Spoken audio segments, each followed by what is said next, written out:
تشریف مجمع پہ اللہ کی رحمتیں نازل ہو رہی ہیں، برکتیں نازل ہو رہی ہیں، سکینہ نازل ہو رہی ہے، فرشتوں نے گھیرا ہوا ہے، اللہ کے نشان کو دیکھ کے خوش ہو رہے ہیں، فرشتے ایک دوسرے کو آواز لگا کے بلا رہے ہیں، اللہ کی طرف متوجہ رہیں، دعا مشغول رہیں، قبولیت کی گھڑی ہے، دعاؤں کا وقت ہے، اللہ کی طرف متوجہ رہیں، دعا مشغول رہیں۔ تشریف سب بھائی تشریف رکھیں۔ نحمده ونصلی علی رسولہ الکریم۔ میرے بھائیو، دوستو، بزرگوں، اللہ رب العزت نے ایک بہت مبارک مہینہ ہمیں نصیب فرمایا ہے۔ یہ مہینہ ہے تقوی کے لیے محنت کرنے کا اور متقی بننے کا۔ تقوی ایسی ایک نعمت ہے کہ کسی کو نصیب ہو جائے تو اللہ رب العزت اپنا غیبی نظام اس کے ساتھ کر دیتا ہے۔ ایک آدمی محنت کرتا ہے، توقع ہوتی ہے اس کو کہ میری دکان سے مجھے ملے گا، تو اللہ تعالیٰ اس کو دکان سے بھی دے دیتا ہے۔ کوئی امید باندھتا ہے کہ میں اپنی زمین پر محنت کروں گا، تو اللہ رب العزت اس کو اس کی زمین سے دے دیتا ہے۔ مسلمان ہے تو اللہ کا شکر بھی ادا کرتا ہے، لیکن اس نے اپنی امیدیں دکان سے باندھ لی اور اللہ اس کو دکان سے دے رہا ہے۔ تقوی وہ نعمت ہے کہ ایک آدمی کی نظر ہر وقت اللہ تعالیٰ پر جم جاتی ہے اور وہ ہر وقت یہ دیکھ رہا ہوتا ہے کہ میرا اللہ مجھ سے کیا چاہتا ہے۔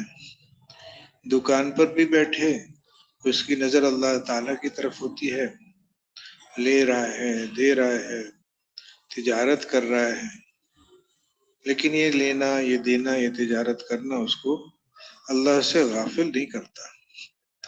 جو اللہ تعالیٰ کے حکم ہیں اس کا لینا، دینا، تجارت کرنا، اللہ کے کسی حکم سے وہ ہٹا نہیں سکتا۔ اس کو لاکھوں کا سودا ہو، کروڑوں کا سودا ہو، اس کو اس کی پرواہ نہیں ہوتی۔ وہ یہ دیکھتا ہے کہ اللہ مجھ سے کیا چاہتا ہے۔ اللہ تعالیٰ چاہتا ہے اپنی ساری دکان ہی اڑا دو، اڑا دے گا، کہ میں دکان کا بندہ بن کے دکان پہ نہیں بیٹھا، میں اللہ رب العزت کا بندہ بن کر دکان پہ بیٹھا ہوں۔ اب یہ اتنی بڑی چیز ہے کہ جب اس نے اپنی نظر دکان سے ہٹا لی اور دکان پر بیٹھے ہوئے بھی اللہ پر نظر جما لی، تو اللہ رب العزت پھر اس کو وہاں سے بھی دے گا جہاں سے گمان ہے لوگوں کا، لیکن ایسی جگہ سے دے گا جہاں اس کا کسی کا گمان نہیں ہے۔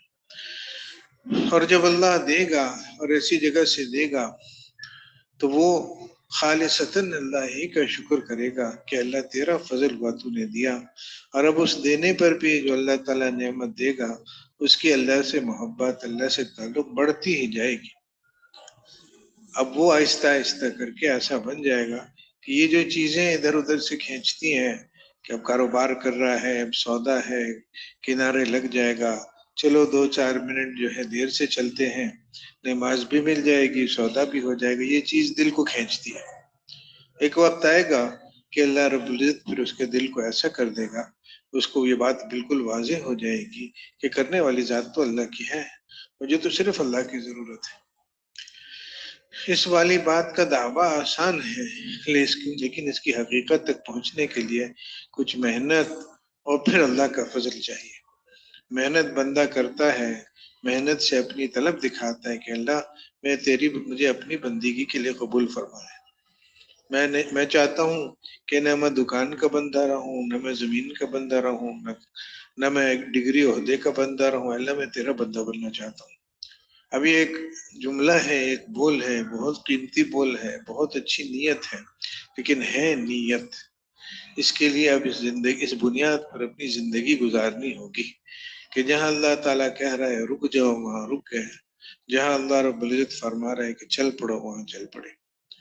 تو یہ جو آدمی اس طرح چلے گا، اب یہ تقویٰ کی محنت ہے کہ آدمی اس کی عادت ڈالے کہ میں یہ نہیں دیکھوں گا کہ میری کیا چاہت ہے، میں یہ دیکھوں گا کہ اللہ رب العزت مجھ سے کیا چاہتا ہے۔ اب یہ سارا مہینہ ایسی چیز کا تو نام ہے کہ جب اللہ رب العزت کہہ رہا ہے کھاؤ تو کھا رہے ہیں، جو اب اللہ رب العزت کا حکم آ رہا ہے کہ رک جاؤ، رک جا رہے ہیں۔ کئی خواہشیں اٹھتی ہیں دل میں، بھائی ان خواہشوں پر نہیں عمل کرنا، دن کو کھانا بھی، سونا بھی، خواہشات بھی، اس پر روک رکھو۔ اور جیسے آپ فضائل امر رمضان میں پڑھتے ہی ہیں کہ کھانا پینا کا مسئلہ نہیں ہے، صرف اپنی زبان کو بھی وہاں استعمال کرو جہاں اللہ رب العزت چاہتا ہے، اور دل چاہ رہا ہے کچھ کہنے کا، لیکن اللہ رب العزت کی اس وقت اللہ یہ نہیں چاہتا ہے تمہاری زبان پر، تو رک جاؤ۔ کہ ہر عضو پر روزہ صرف پیٹ کا اور زبان کا نہیں، کھانے پینے کا نہیں ہے روزہ، اصل تو یہ ہے کہ ہر عضو اپنا اللہ تعالیٰ کی بندگی پر آ جائے۔ اب ہے تو بندہ خواہشات ہی کا، لیکن اپنے آپ کو بار بار روک رہا ہے، اپنا تعلق خواہشات سے توڑ رہا ہے کہ اللہ میں تیری مانوں گا، میں باقی چیزوں پیاس لگی ہوئی ہے، جی چاہ رہا ہے پانی پینے کا، میں نہیں پیوں گا کیونکہ تیرا حکم ہے کہ اس وقت نہیں پینا۔ تو یہ ایک مہینہ آدمی اس طرح سے محنت کرتا ہے کہ میری خواہش کچھ نہیں ہے، میرا رب اس سے کیا چاہتا ہے۔ میرے بھائی دوست کو یہ تقوی حاصل کرنے کی محنت ہے کہ آدمی کو اللہ رب العزت ایسا بنا دے کہ وہ رکنے والا بنے جب اللہ تعالیٰ چاہتا ہے، پابند بن کے مہینہ گزار لے۔ یہ بھی محنت ہے اور اچھی خاصی محنت ہے، کیونکہ عام طور سے خواہشات کا ایسا زور ہو گیا کہ آدمی سمجھتا ہے کہ خواہش ہی خواہش ہے، بس میری خواہش پوری ہو جائے۔ حتیٰ کہ نماز میں بھی اللہ رب العزت سے اپنی خواہشات ہی مانگتا ہے۔ تو مانگنا بہت اچھی چیز ہے، لیکن رفتہ رفتہ کر کے آدمی اللہ کی مرضی دیکھنے والا بنے، یہ بہت بڑی مقام ہے۔ نماز میں کھڑا، اب جی دماغ کبھی ادھر جا رہا ہے کبھی ادھر جا رہا ہے، کیونکہ آزاد چھوڑا ہوا ہے، دل کو دماغ کو آزاد چھوڑ دیا، تو کبھی ادھر جا رہا ہے کبھی ادھر جا رہا ہے، اور پیچھے پیچھے ہمارا دھیان بھی جا رہا ہے، دل ادھر گیا، دھیان پیچھے پیچھے چلا، بجائے یہ کہ اپنے دھیان پر قابو کرے کہ نہیں میں تو اللہ کے سامنے کھڑا ہوں۔ اب یہ تقوی کی محنت ہوگی کہ اگر وہ نماز پڑھ رہا ہے تو نماز پڑھنا بھی ایک درجے میں تقوی کی محنت ہے۔ اپنے کاموں کو چھوڑ کے فارغ ہو کے، بہت ساری چیزیں تھیں، خیال تھا یہ بھی کر لوں وہ بھی کر لوں، ان چیزوں کو چھوڑا اور اذان ہو گئی، بھائی چلو نماز کی طرف۔ جس طرح سے کھانا چھوڑنا، پینا چھوڑنا، یہ بھی ایک درجہ ہے، لیکن اگلا درجہ یہ ہے کہ یہی روزہ ہر عضو کا روزہ بن جائے، دل کا روزہ، دماغ کا روزہ، کہ میں وہ سوچوں گا جو اللہ تعالیٰ مجھ سے چاہتا ہے، میں اپنی خواہش کو اس رخ پہ لاؤں گا جس رخ پہ اللہ رب العزت چاہتا ہے، کرے گا تو اللہ، لیکن آدمی تو زور لگائے۔ اب نماز تک پہنچ گئے، ایک درجہ تقوی کا تو یہ بھی ہے، لیکن میرے بھائی دوستو جو نماز جو ہے، جس چیز کا نماز ہم سے مطالبہ کرتی ہے، وہ یہ ہے کہ جب اللہ تعالیٰ کے سامنے کھڑے اور ہر چیز کو چھوڑ کے کھڑے ہوئے تو ہر چیز کا خیال بھی چھوڑ کے کھڑے۔ اب خیال اس کا آئے گا، اس کا آئے گا، کچھ شیطان ہے، کچھ پرانی عادتیں شیطان کے ساتھ چلنے کی ہیں، کہ نماز میں ایسا لگتا ہے جیسے آدمی فارغ کھڑا ہے، فارغ نہیں ہے، نماز میں تو مشغول ہو گیا میں اس ذات کے ساتھ جس کے ساتھ ہر وقت مجھے مشغول ہونا چاہیے۔ غفلتوں میں زندگی گزر رہی ہے عام طور سے، تو مانوس ہو گئی اللہ کے غیر سے، چلتے پھرتے بھی اسی کو سوچتے ہیں، باتوں میں بھی اللہ کا غیر آتا ہے، سنتے بھی انہی چیزوں کے ہیں، کہتے بھی وہی ہیں، دماغ میں بھی یہی چیزیں بیٹھ کے سوچتے ہیں کہ فلاں اللہ کا غیر ہاتھ میں آ جائے تو یہ ہو جائے گا، اور فلاں اللہ کے غیر نے یہ فیصلہ کیا تو یوں ہو جائے گا۔ ارے اللہ کا غیر نہ فیصلہ کرتا ہے اور نہ اللہ کے غیر کے ہاتھ میں آنے سے اللہ تعالیٰ کوئی فیصلہ فرما دیتا ہے، فیصلے تو اللہ تعالیٰ کے ہیں۔ اللہ رب العزت یہ مخلوق سے امیدیں باندھنے والے، مخلوق کی محنت کرنے والے، ان کو تھوڑی سی ڈھیل ضرور دیتا ہے، مہلت دیتا ہے، موقع دیتا ہے۔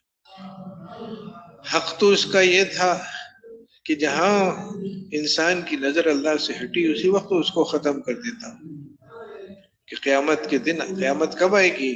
جب اللہ رب العزت کا نام تک لینے والا کوئی نہیں رہے گا تو اللہ تعالیٰ کہے گا اب اس کی کوئی ضرورت نہیں، ختم کرو اس کو۔ تو حق تو یہ تھا کہ جہاں ایک آدمی کا دھیان اللہ سے ہٹے، امیدیں اللہ تعالیٰ سے ہٹے، اس کی محنت کی بنیاد اللہ کا غیر بن جائے، اسی وقت اللہ تعالیٰ اس کو فارغ کر دیتا۔ لیکن ایسا نہیں ہے، اللہ تعالیٰ کا حلم بھی ہے۔ حلیم آدمی دیکھتا رہتا ہے، بہت کچھ کر سکتا ہے، لیکن کہتا ہے اور موقع دو اور موقع دو، چپ چاپ دیکھتا ہے۔ کہتے ہیں حلیم کے غصے سے بہت ڈرنا چاہیے، کیونکہ حلیم جلدی غصہ نہیں کرتا۔ جو حلیم آدمی ہوتا ہے دیکھتا رہتا ہے، لیکن اب جب ایک حد ہو جاتی ہے اور جب بالکل کنارے پہ پہنچ جاتی، پھر حلیم فیصلہ کرتا ہے، اور پھر اس کا فیصلہ بہت حکمت کے ساتھ، تدبر کے ساتھ ہوتا ہے۔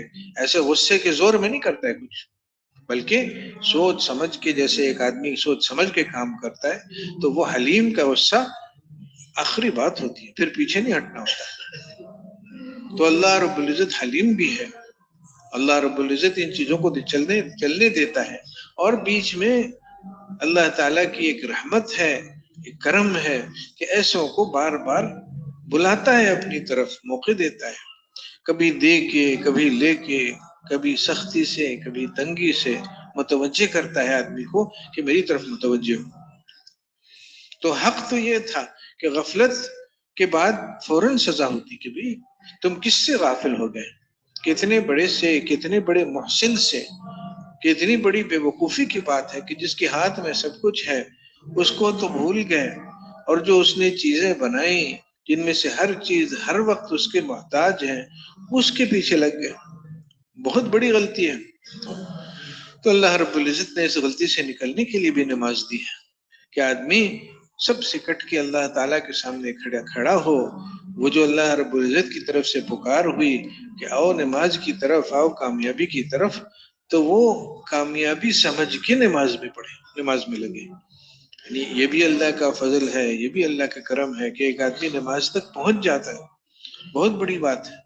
لیکن میرے بھائی دوستو، ایک وہ نماز ہے کہ جس نماز پر فرشتے اترتے ہیں، ایک وہ نماز ہے جس پر بنجر زمین سے پانی نکلتا ہے، بارش نہیں ہوتی ہے، بارش ہو جاتی ہے۔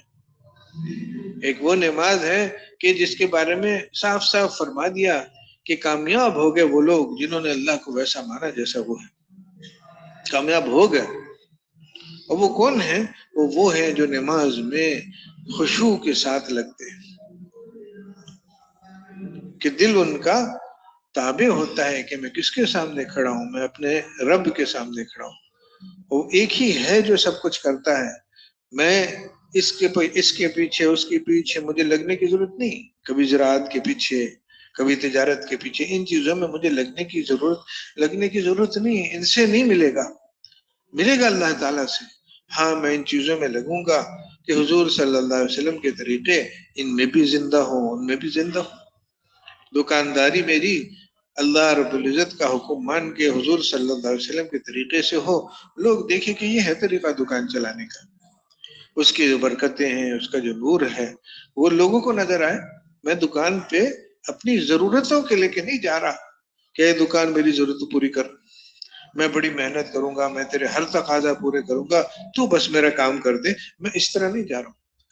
یہ والا رخ تو صرف اللہ تعالیٰ کے ساتھ ہے کہ اللہ میری ساری ضرورتیں میں تیرے سامنے رکھوں گا، اور یہ ضرورتیں بھی اللہ تعالیٰ نے بھیجی بھی اسی لیے کہ ہم اللہ رب العزت سے مانگنے والے بنے ہیں، اللہ کی طرف متوجہ ہونے والے بنے ہیں۔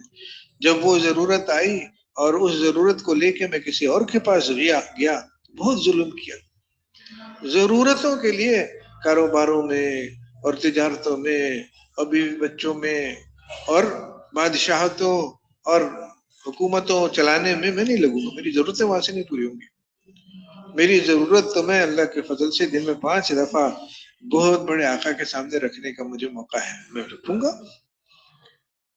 کہ حضرت عبداللہ ابن مسعود رضی اللہ تعالیٰ عنہ اپنے شاگردوں کو، ساتھیوں کو کہا کرتے تھے کہ جب تمہارے پاس یہ حاجتیں آتی ہیں، ضرورتیں آتی ہیں، تو ان کو اٹھا کے رکھ لیا کرو نماز کی بات تک کے لیے، کہ ابھی فجر پڑھی ہے، ابھی ایک ضرورت آ گئی، اچھا ظہر کے وقت انشاءاللہ یہ میں اللہ تعالیٰ کے سامنے اپنی حاجت رکھوں گا۔ ظہر ہو گئی، اچھا عصر کے وقت میں اللہ تعالیٰ کے سامنے اپنی ضرورت رکھوں گا، کہ میری ضرورتوں کا لینے کا تعلق تو میری اللہ تعالیٰ سے ہے، لوگوں سے، مخلوق سے کچھ لینا نہیں، دے بھی نہیں سکتے کچھ، میں لگیں گے مخلوق میں لیکن اس لیے نہیں کہ یہاں سے کچھ لینا ہے، بلکہ یہ حضور صلی اللہ علیہ وسلم کی سنت ہے، وہ بھی اسباب اختیار کرتے تھے۔ حضرت سعد رضی اللہ تعالیٰ عنہ بیمار ہوئے تو حضور صلی اللہ علیہ وسلم نے ان کو فرمایا کہ فلانا یہودی کے پاس جاؤ، وہ بہت اچھا طبیب ہے، اس سے علاج کراؤ۔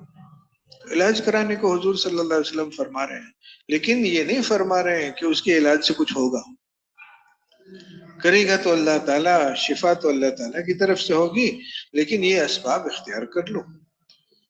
ایک سنت ہے کہ آدمی اپنی اعمال میں حضور صلی اللہ علیہ وسلم کے طریقوں کو ڈھونڈے، کرے، اور ساتھ ساتھ اس پر نظر رکھے کہ یقین تو میرا اللہ تعالیٰ سے نہ ہٹے۔ آخر دن میں کتنی دفعہ کھانے کھاتے ہیں، کھانے پہ بیٹھتے ہیں، بھوک لگی ہے، چلو بھائی کھانا کھا لو۔ اب ایک یہ ہے کہ میں کھانا اس لیے کھا رہا ہوں کہ میری ضرورت ہے، بھوک کو دور کرنا، کھانا کھانے سے دور ہوگی، تو یہ آدمی اس نے اپنا یقین بھی خراب کیا، اس نے اپنا عمل بھی خراب کیا، کیونکہ یہ دسترخوان پر اپنی حاجت پوری کرنے بیٹھا ہے۔ حاجت کیا ہے کہ بھوک دور ہو، اور بھوک کب دور ہوگی؟ جب پیٹ میں کھانا جائے گا۔ ایک یقین بھی خراب ہوا اور عمل اس لیے خراب ہوا کہ اب اس کا مقصد دسترخوان پر بیٹھ کر پیٹ بھرنا ہے، تو دائیں ہاتھ سے کھائے تب بھی پیٹ بھر جائے گا، بائیں سے کھائے تب بھی پیٹ بھر جائے گا، اپنی طرف سے کھائے تب بھی پیٹ بھر جائے گا، دوسری طرف سے کھائے تب بھی پیٹ بھر جائے گا، اکرام کے ساتھ کھائے تب بھی پیٹ بھر جائے گا، اور اس یقین والے کا خیال ہوگا کہ بے اکرامی کے ساتھ کھاؤں گا تو زیادہ پیٹ بھرے گا، کہ میں تو سارا اپنے پیٹ میں ڈالوں گا۔ تو یقین خراب ہوا، پھر عمل خراب ہوا۔ اور میرے بھائی دوستو، دوسرا آدمی ہے، اس کو بھوک لگی تو اس نے سب سے پہلے نظر اللہ کی طرف گئی کہ بھوک تو اللہ تعالیٰ کے خزانوں سے آئی ہے۔ ایسا نہیں ہے کہ صبح ہلکا ناشتہ تھا، پیٹ خالی ہوا تو اب بھوک لگ رہی ہے تو کھانا پیٹ میں ڈالو گے تو بھوک چلی جائے گی۔ بھوک تو اس وقت ہٹے گی جب اللہ تعالیٰ کا حکم ہوگا۔ اب حضور صلی اللہ تعالیٰ نے یہ بھوک بھیجی ہے، کیوں بھیجی ہے؟ وہ آزما رہا ہے کہ میں کدھر جاتا ہوں، کیا کرتا ہوں۔ تو میں اللہ تعالیٰ نے میرے لیے امتحان قائم کیا ہے کہ میرا بندہ اب کدھر کیا کرتا ہے۔ تو میرے بھائی دوستو، بندگی کے سب سے اعلیٰ، سب سے اونچے، سب سے خالص طریقے سکھانے والے حضور صلی اللہ علیہ وسلم نے کیا کیا تھا اس موقع پہ۔ اب یہ جو اللہ کا بندہ بننا چاہتا ہے، اللہ کی بندگی چاہتا ہے، یہ دیکھتا ہے کہ جو سب سے اونچے، جو حقیقت میں جو اللہ کے بندے تھے، انہوں نے تو جب بھوک لگی تو پوچھ لیتے تھے کہ کچھ ہے کھانے کو، اور نہیں ہوتا تھا تو روزہ رکھ لیتے تھے، ہوتا تھا تو کھاتے تھے، لیکن ایک خاص طریقے سے کھاتے تھے، ہاتھ دھو کے کھاتے تھے، بسم اللہ پڑھ کے کھاتے تھے، دائیں ہاتھ سے کھاتے تھے، اپنی طرف سے کھاتے تھے، اکرام کے ساتھ کھاتے تھے، ایک تہائی پیٹ کھاتے۔ اب یہ سارا سلسلہ چل پڑا کہ بندگی کا سلسلہ ہے، کہ اب یہ پیٹ کا بندہ پیٹ کی آواز سن کے کھانا نہیں ٹھوس رہا پیٹ میں، اب یہ اللہ کا بندہ حضور صلی اللہ علیہ وسلم کے طریقوں کو دسترخوان پہ زندہ کر رہا ہے۔ اور آخر میں حضور صلی اللہ علیہ وسلم نے دعا بھی سکھا دی۔ وہ جو خطرہ ہے کہ آدمی سمجھے گا کہ کھانے سے پیٹ بھرا تو بھوک دور ہوئی، کہا کہ نہیں، الحمدللہ الذی ہوا اشبعنا، کہ تمام تعریفیں اسی اللہ کی ہیں، اس اللہ کی اسی نے میرا پیٹ بھرا، اسی نے بھرا۔ وَأَنْعَمَ عَلَيْنَا وَأَفْضَلَ، الحمدللہ الذی ہوا اشبعنا وَأَنْعَمَ عَلَيْنَا وَأَفْضَلَ، انعام کیا، اپنا فضل فرمایا۔ تو یہ جو خطرہ تھا کہ دماغ میں آئے گا کہ پیٹ کھانے سے بھرا تو دور ہوئی بھوک، نہیں، اللہ نے بھوک دور کی۔ شکر یقیناً اس بات کا بھی ہے کہ دسترخوان پہ کھانا ملا، یہ بھی، اس پہ بھی ہم محتاج ہیں۔ اللہ تعالیٰ نے جس راستے سے پیٹ بھرا ہم اس میں بھی اس کے شکر گزار ہوں گے۔ دوسرے موقع پہ دعا ہے کہ جب بھوک لگی تھی اور کسی نے میرے سامنے کھانا رکھا تو ساتھ ساتھ یہ بھی کہا کہ اللہم اطعم من اطعمنی، کہ اللہ اس نے مجھے کھلایا تو اس کو کھلا دے۔ تو واسطے کا بھی شکر ہے، لیکن واسطے کو واسطہ جاننا اور اللہ کو اللہ جاننا یہ سب سے ضروری چیز ہے۔ واسطے کو واسطہ نہ جاننا، اس کا احسان نہ ماننا، یہ بدتمیزی ہے، یہ خلاف سنت ہے۔ اور وہ اللہ کو اللہ نہ جاننا یہ تو بہت سخت چیز ہے۔ تو یہ بھی کرنا ہے، وہ بھی کرنا ہے۔ یہ حضور صلی اللہ علیہ وسلم کا طریقہ ہے کہ حضور صلی اللہ علیہ وسلم یہ سارے اسباب کے طریقے ہمیں سکھائے انہوں نے۔ تو بس اتنی سی بات ہے کہ ان میں اللہ کی بڑائی جانتے ہوئے، اللہ سے ہونا جانتے ہوئے اب لگنا یہ سیکھنے کی چیز ہے کہ ایک آدمی سارے اسباب کو چھوڑ جائے، جنگل میں جا کے چلا جائے۔ ایک بزرگ فرمایا کرتے تھے کہ اللہ رب العزت نے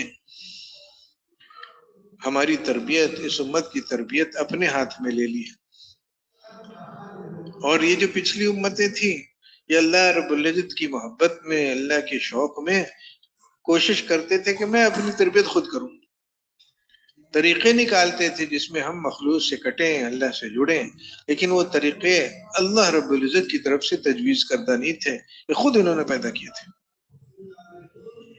کہ میں جنگل میں چلا جاؤں گا اور میں ایک پاؤں پہ کھڑا ہو کے میں نماز پڑھوں گا اور رات کو نہ سوؤں گا، اور بہت ساری چیزیں۔ تو اس امت کے لیے ان چیزوں سے اللہ تعالی نے روک دیا کہ اپنی تربیت اپنے ہاتھ میں نہ لو، مجھے کرنے دو۔ 3 صحابہ حضور صلی اللہ علیہ وسلم کے گھر والوں میں سے کسی کے پاس آئے، ہماری ماؤں میں سے کسی کے پاس پہنچے اور پوچھنے لگے کہ یہ بتائیے کہ حضور صلی اللہ علیہ وسلم کی رات کا کیا حال ہوتا ہے۔ ان کا خیال تھا کہ ساری رات جاگتے ہوں گے، تہجد پڑھتے ہوں گے۔ روزے کے بارے میں پوچھا کہ شاید ساری زندگی روزے رکھتے ہوں گے۔ تو اس طرح سے 2-3 باتیں پوچھنے پر تو گھر والوں نے حضور صلی اللہ علیہ وسلم، ہماری ماں نے کہا کہ حضور صلی اللہ علیہ وسلم روزہ بھی رکھتے ہیں، نہیں بھی رکھتے، رات کو سوتے بھی ہیں، تہجد بھی پڑھتے۔ تو ایسی انہوں نے جو حالت بتائی تو وہ ساتھی پریشان ہو گیا کہ یہ کیسے،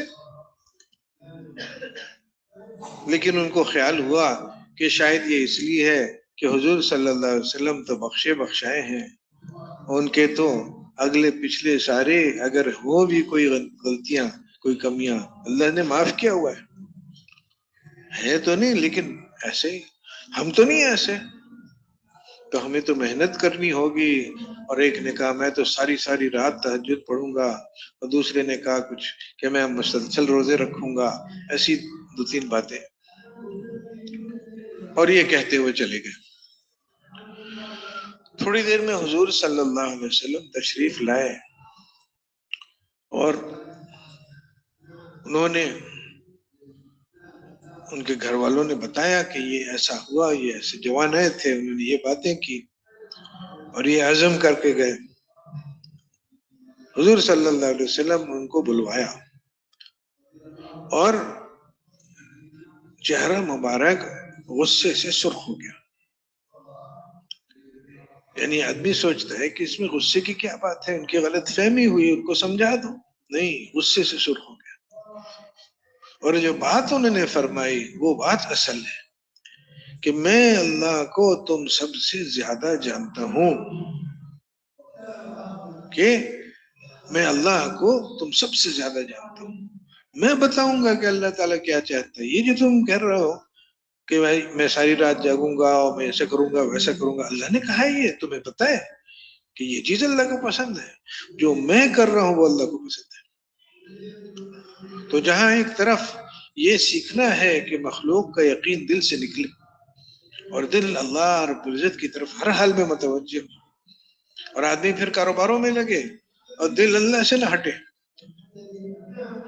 جنگ میں تلواریں چل رہی ہوتی ہیں، دشمن کی تلوار گردن پہ آ رہی ہوتی ہے، اور حکم کیا ہے کہ اس وقت بھی اللہ تعالیٰ کا خوب ذکر کرو، خوب یاد کرو اللہ کو.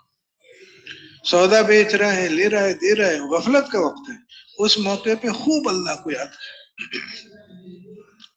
تو ہمارے لیے تو اللہ تعالیٰ نے تربیت کی نظام اپنی طرف سے اپنے ہاتھ میں دی ہے کہ کس وقت کیا کرنا ہے، اس میں لگو، لیکن اللہ کو نہیں بھولنا. بجائے یہ کہ سب کو چھوڑ کے اللہ کے ساتھ جوڑ بٹھانے کی کوشش کرو. تو وہ جنہوں نے کوشش کی اس میں سب کچھ آگے بھی بڑھ گئے، اللہ تعالیٰ نے ان کو آگے بڑھا دیا، بہت سے راستے میں گر گئے. اس امت کے لیے اللہ رب العزت نے یہ سارا معاملہ اپنے ہاتھ میں رکھ لیا. کہ ایک صحابی تھے، انہوں نے اجازت مانگی کہ اللہ کے رسول میں نامرد ہو جاؤں. اب وہ اپنی خواہشات سے بچنے کے لیے، تو حضور صلی اللہ علیہ وسلم نے کہا ایسا نہیں کرنا. میری امت کا دنیا ترک کرنا اس کی شکل کیا ہے کہ جہاد کرو، تم اللہ کے راستے کی کوشش میں لگ جاؤ. پھر ان کا کچھ اٹھا خیال، ایک اور موقع پہ پوچھا کہ اللہ کے رسول مجھے اجازت دیں میں جنگلوں میں چلا جاؤں. کہ نہیں، ایسا نہ کرنا. میری امت کا جہاد، میری امت کی جو رہبانیت ہے، جو سب سے کٹنا ہے، وہ کیا شکل ہے اس کی کہ اللہ کے راستے میں کوشش میں لگ جاؤ تم. تو بار بار کوشش پہ بار بار یہ ان کو سمجھائے کہ دیکھو خلاصہ یہ، جیسے وہ بزرگ کہہ رہے تھے کہ بھئی اپنے آپ کو، اپنی تربیت اپنے ہاتھ میں نہ لو. اللہ نے بہت بڑا کام دے دیا، سارے عالم کے سارے انسانوں کو دین پر لانے کی کوشش کرنا ہے. اپنی خواہشات چھوڑو، اللہ کو سامنے رکھ کے زندگی گزارنے والے بنو. اس کے لیے ساری دنیا کے انسانوں کو اس پر لانا ہے. اب اس میں بہت سی خواہشیں ٹوٹیں گی، بہت سی ضرورتیں قربان ہوں گی. تو ان خواہشوں کے ٹوٹنے سے اور اللہ کے حکم پر جمنے سے، ان ضرورتوں کے قربان کرنے سے کہ نہیں مجھے سارے عالم کے سارے انسانوں کو اللہ کی بندگی پر لانا ہے. جب دوسروں پر آدمی رحم کرے گا تو آسمان والا ان پہ رحم کرے گا. جب زمین والے پہ دوسرا آدمی رحم کرے گا اور اپنی قربانیاں دیتا جائے گا اس کی خاطر، تو اللہ رب العزت پھر اس پہ رحم فرمائے گا اور اس کو اپنا بندہ بنا لے گا. آسان راستہ دے دیا. ہمیں کچھ تجویز کرنے کی ضرورت نہیں ہے کہ یہ چھوڑ دو وہ چھوڑ دو، سب کرو. لیکن ایک کام کر لو کہ اس کام کو، اللہ کی بندگی اور اس کے تقاضوں کو پہلے نمبر پر لے آؤ. اور جب مطالبہ ہو اللہ کی بندگی کا، لوگوں کو اللہ کی بندگی لانے کا جب مطالبہ ہو، تو اس کے راستے میں کوئی چیز نہ آنے. حضرت ابراہیم علیہ السلام کی ساری زندگی اسی چیز کا نمونہ ہے کہ بچہ، چھوٹا بچہ ہے، بیوی ہے، بڑھاپے میں اولاد آئی ہے، تو حکم ہے جاؤ چھوڑ دو. آگے جا کے پھر ان کو بچے کو قربان کرنے کا ہے. جگہ جگہ خود اپنی زندگی کہ آگ میں چھلانگ، یعنی اگر اللہ کی طرف دعوت دیتے ہو، اپنی بات پہ جمے رہتے ہو، تو آگ میں جانا پڑے گا. تو ہر موقع پہ جو اللہ رب العزت کا حکم ہے اس کو آگے رکھا ہے، اور اس چیز کے راستے میں، اللہ کا حکم ماننے کے راستے میں جو چیز قربان کرنی پڑی ہے اس کو قربان کیا ہے. یہ جو لفظ قربان ہے، قربان یہ ہے ہی قرب سے. کیا مطلب؟ قربانی کیا چیز ہے کہ ایک چیز میرے اور اللہ کے درمیان رکاوٹ بن گئی. میں ہوں اور اللہ ہے، بیچ میں ایک چیز آ گئی، تو اس چیز کو راستے سے ہٹاؤ. راستے سے ہٹانے کا مطلب یہ کہ اس کی محبت اللہ کی محبت پر غالب نہ ہے. اللہ تعالیٰ نے ابراہیم علیہ السلام کو ایسے سخت حکم دیے کیونکہ اللہ تعالیٰ دیکھ رہا تھا کہ ایسی ہی استعداد ہے کہ بچے سے محبت ہے، ذبح کرو اس کو. ہونے نہیں دیا ان کے لیے بھی، لیکن چھری لے کے گردن پر چلائی ضرور. اس کے بعد اللہ تعالیٰ نے ہم سب کو دکھا دیا، ابراہیم علیہ السلام نے کر کے دکھا دیا ساری انسانیت کو کہ دیکھو محبت والے ایسے ہوتے ہیں. باقی اللہ کریم ہے، رحیم ہے، محبت ہے انسان سے، اس پر شفقت ہے. اللہ نے بچے کو ذبح نہیں ہونے دیا، لیکن وہ تیار تھے. اور یہ امت ہے ابراہیم علیہ السلام کی امت اسی معنی میں ہے کہ قربانیاں ہیں اور وہ دیتے چلے جا رہے ہیں اسی میں تربیت ہو رہی ہے کہ میری خواہش، میری طلب، میری چاہت، میری محبت، اس چیز کو رہنے دو، اللہ کیا چاہتا ہے۔ ہم لگیں گے ان چیزوں میں، اپنی خواہش بھی ہو جائے، اپنی کوئی چیز محبوب ہے وہ بھی استعمال کر لیں، لیکن اللہ کا حکم آیا بس اب رک جاؤ وہیں پہ۔ جیسے صحابہ کرام کے بارے میں آتا ہے کہ وہ تو پورا ان کی جو عربوں کی جو زندگی تھی اس میں شراب ایک بنیادی چیز تھی، مہمان کو شراب اور خاص موقع پہ شراب، اور شاید ہوتی ہی ایسی چیزیں، لوگ بتاتے ہیں کہ جس کو یہ چیز لگ جائے چھوڑنا مشکل ہوتا ہے، باضابطہ اب تو علاج ہوتا ہے اس کا، اور سب سے بڑا مشکل اس علاج میں کیا ہوتا ہے کہ تھوڑی دیر کے لیے چھوڑ دیتا ہے، پھر کچھ دن بعد وہاں پھر وہیں کھڑا ہے، بہت مشکل چیز ہے۔ لیکن جب اللہ رب العزت کی محبت اتنی مضبوط ہو گئی صحابہ کرام کے دل میں، وہ جو تقوی والی بات ہے اتنی پکی ہو گئی کہ میں کوئی خواہش، کوئی مطالبہ میں نہیں سنوں گا جب اللہ کا حکم آ گیا، اس پہ پکے ہو گئے۔ بڑی سے بڑی مطالبہ ہے، بڑی سے بڑی خواہش ہے، وہ اللہ کا کی حکم ماننے میں رکاوٹ نہیں بنے گی، تو اللہ تعالیٰ کی طرف سے ایک حکم آیا کہ اب اس کو چھوڑ دو۔ شروع میں تو نماز کے وقت نہ پڑھو، مختلف اس طرح کی باتیں آئیں، ترغیبی باتیں، لیکن پھر حکم آ گیا کہ اب اس کو چھوڑ دو۔ تو جب یہ حکم آیا تو جس کے ہاتھ میں تھا گلاس وہ وہیں چھوڑ دیا، منہ میں تھا تھوک دیا۔ ایک تاجر بہت سے شراب لے کے آیا تھا اور پتہ نہیں کتنا مال اس میں اس کا لگا، لیکن پتہ چلا کہ اللہ رب العزت نے اس چیز سے منع کر دیا، تو اور کوئی چیز نہیں سوچی کہ اس کا سرکہ بنا لیں، اس کا یہ کر، نہیں، اس کو انڈیل دیا زمین میں، ختم کرو سب کو۔ تو میرے بھائیو، اب یہ وہ چیز ہے کہ آدمی اللہ تعالیٰ کو اپنا بندہ، کہ اللہ میں تیرا بندہ ہوں، اللہ کا بندہ بن کے اللہ تعالیٰ کو دکھا دے، تو اب میرے بھائیو دوستو وہ سارا اللہ کا جو نظام ہے وہ اس آدمی کے تابع ہو جاتا ہے۔ وہ مثال ہمارے شروع کے لوگ دیتے تھے کہ ایک آدمی جب سائے کے پیچھے بھاگتا ہے تو وہ سائے کو پکڑ نہیں سکے گا، سائے ہمیشہ اور آگے اور آگے، اس نے جتنی تیزی سے دوڑ لگائی اتنی تیزی سے سائے آگے دور چلا جا رہا ہے، نہیں پکڑ سکتا۔ لیکن منہ موڑ لو اور چہرہ کر لو سورج کی طرف، سایہ پیچھے پیچھے آئے گا۔ ایک ایک مخلوق کو لینے کی کوشش اور ایک ایک مخلوق کو لے کر کامیاب ہونے کی کوشش، یہ سایہ کے پیچھے بھاگنے والی بات ہے کہ میری دکان ہوگی، ابھی چھوٹی ہے، تھوڑی بڑی ہو جائے، بڑی ہو گئی لیکن ابھی تک لوگ اس کو پہچانتے نہیں ہیں، اس کو شہرہ کرانا پڑے گا، اور سودا جو میں لے رہا ہوں وہ سستا لے رہا ہوں لیکن شاید اس سے بھی زیادہ سستا ملتا ہو، اب لگا ہوا ہے 10 سال 20 سال 30 سال 40 سال، وہ سایہ ہاتھ میں نہیں آتا۔ بڑا سے بڑا دکاندار ڈھونڈ لے، کوئی ایسا دکاندار ہو جو مطمئن ہو کہ الحمدللہ اب مجھے میرا ہو گیا کام، پیٹ بھر گیا میرا۔ وہ تو فرما دیا کہ اگر آدم کے اولاد کے پاس ایک پوری وادی ہو سونے کی، سونا ہے وادی پوری بھری ہوئی ہے سونے سے، 2 پہاڑ کے بیچ کی جگہ سونے سے بھری ہوئی، اور میری ہے، تو کہتے ہیں اگر آدم کے اولاد کے پاس ایک وادی ہو سونے کی تو وہ کہے گا کہ ایک اور وادی مل جائے، بھر نہیں، پیٹ نہیں بھرا۔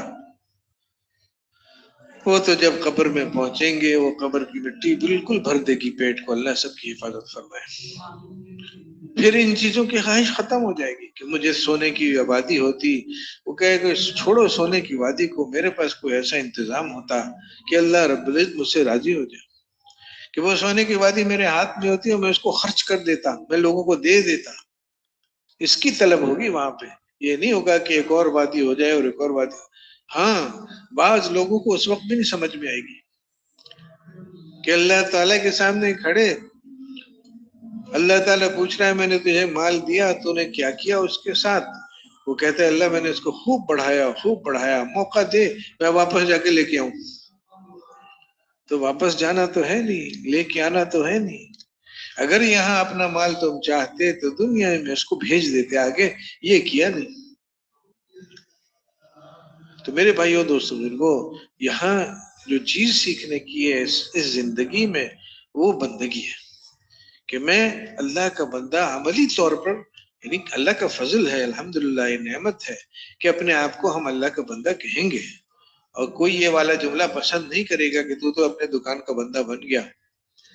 الحمدللہ یہ جملہ بھی، یہ بات بھی اچھی ہے کہ اس جملے کی برائی اور اس کی گندگی محسوس ہوتی ہے، لیکن میرے بھائی دوستو، آدمی اپنے گریبان میں خود سر ڈال کے دیکھے کہ کیا صورتحال ہے اپنی، کہ میں کس کی مانتا ہوں اور کس کی ماننے کی فکر رہتی ہے، کہ سارا دن ضرورتیں آتی رہتی ہیں، تو کتنی دفعہ ان ضرورتوں میں اللہ کے غیر کی طرف جاتا ہوں، اور کتنی دفعہ میں اس بات کو سمجھتا ہوں کہ یہ ضرورت تو اللہ تعالیٰ نے بھیجی۔